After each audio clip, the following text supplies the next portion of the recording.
IPL 2026-এর নিলাম শুরু হবে একটু পরেই, খুব বেশি সময় নেই। এই নিলামে বাংলাদেশের 7 জন ক্রিকেটারের নাম রয়েছে। কে কে দল পেতে পারে এই নিলামে তা নিয়ে আলোচনা হয়েছে, অনেকবার আলোচনা হয়েছে। কে দল পাবে? পাবে কি মুস্তাফিজুর রহমান দল? দেখেন, মুস্তাফিজুর রহমান দল পেতে পারে, তার সম্ভাবনা রয়েছে, অনেক বেশি রয়েছে।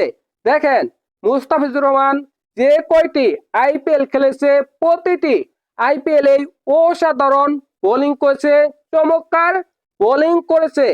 এবং কি 2025 সালে মুস্তাফিজুর রহমান অসাধারণ ফর্মে রয়েছে টি-20 ক্রিকেটে।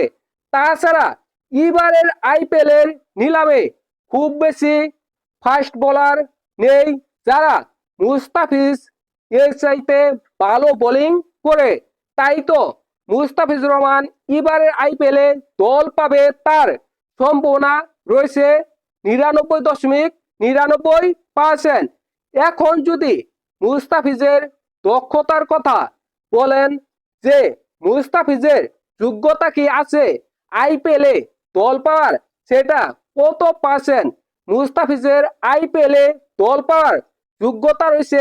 100-র মধ্যে 1000, 1 লক্ষ, 1 মিলিয়ন, 1 বিলিয়ন, 1 অস্ট্রেলিয়ন পার্সেন্ট রয়েছে। সেই যোগ্যতা, সেই দক্ষতা মুস্তাফিজের রয়েছে। এবারে আইপিএল এর নিলামে মুস্তাফিজকে যদি না নেওয়া হয়, তাহলে মুস্তাফিজের প্রতি অন্যায় করা হবে, এটা নিঃসন্দেহে বলা যায়। কারণ এবারের আইপিএল এর মিনি নিলামে মুস্তাফিজের চাইতে ভালো বোলার নেই, এটা নিঃসন্দেহে বলা যায়। আর কে কে দল পেতে পারে বাংলাদেশি ক্রিকেটারের মধ্যে? দেখেন, রিশাদ অসাধারণ অলরাউন্ডার, দুর্দান্ত অলরাউন্ডার।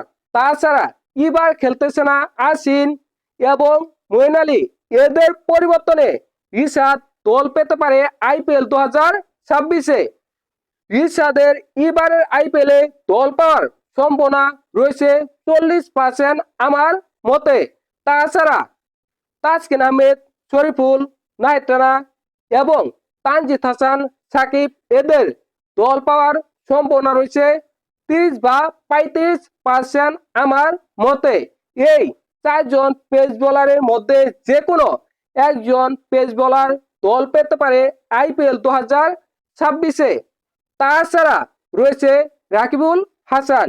দেখেন, রাকিবুল হাসানের ভিত্তিমূল্য অনেক কম এবং রাইজিং এশিয়া কাপে অসাধারণ বোলিং করেছে। রাকিবুল হাসানের ভিত্তিমূল্য যেহেতু 30 লক্ষ রুপি, এই কারণে রাকিবুল হাসান দল পেতে পারে আইপিএল 2026-এ। দল পাওয়ার সম্ভাবনা রয়েছে, প্রবল ভাবেই রয়েছে। তার দল পাওয়ার সম্ভাবনা 20 থেকে 25% রয়েছে আমার মতে। আপনাদের কি মনে হয় অবশ্যই কমেন্ট করে জানাবেন। আমার মতে এবারের আইপিএল এ বাংলাদেশের 2 জন ক্রিকেটার দল পাবে। আপনার কি মনে হয় বাংলাদেশের কয়জন ক্রিকেটার দল পাবে আইপিএল 2026-এ?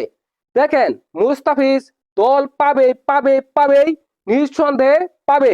মুস্তাফিজ যদি দল না পায়, তাহলে আমাদের কষ্ট, আমাদের দুঃখ অনেক বেড়ে যাবে 2025 আইপিএল এর মতো। 2025 আইপিএল এ বাংলাদেশি অনেক মানুষ তারা প্রতিজ্ঞা করে নিয়েছিল তারা আইপিএল দেখবে না। অবশ্যই পরবর্তীতে তারা আইপিএল দেখেছে এবং বাংলাদেশি ক্রিকেটার হিসেবে মুস্তাফিজ আইপিএল খেলেছে, দিল্লির হয়ে খেলেছে। এবার যেন এমনটা না হয়, এবার যেন বাংলাদেশের একজন ক্রিকেটার হলেও আইপিএল এর নিলামে দল পায়, এটা আমাদের চাওয়া, এটা আমাদের আশা, এটা আমাদের প্রত্যাশা। দেখা যাক নিলামে কি হয়, নিলামে বাংলাদেশের কতজন ক্রিকেটার দল পায় এবং কোন দলে জায়গা পায়, এটা দেখবো, অবশ্যই দেখবো।